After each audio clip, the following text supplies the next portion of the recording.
Jede vam se pita, ali ne znate šta da stavite u njoj, a ne želite da bude prazna. Bez brige, ja imam pravu pitu za vas i ona se pravi ovako. U posudu polomimo 3 jaja i samo malo umutimo mikserom koliko da se razbiju. Zatim dodamo 1 jogurtsku čašu vode, 1 čašu jogurta, 1 čašu ulja i sve to umutimo.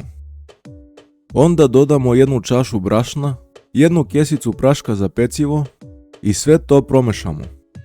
Kad smo to promešali, uzmemo 200 grama sira i izgnječimo viljuškom.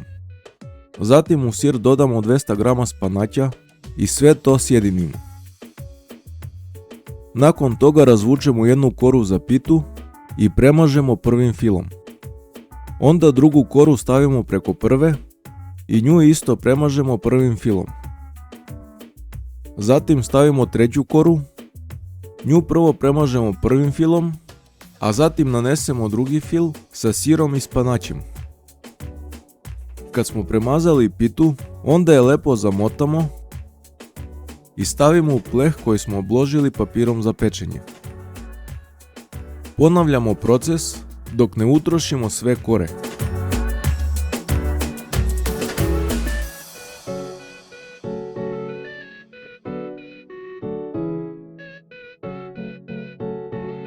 Kad smo završili sa motanjem pite, odnesemo je da se peče na 180 stepeni 15 minuta. I to je to, naša pita je gotova. Ako ste uživali, lajkujte i subscribeujte, a mi se vidimo narednog puta.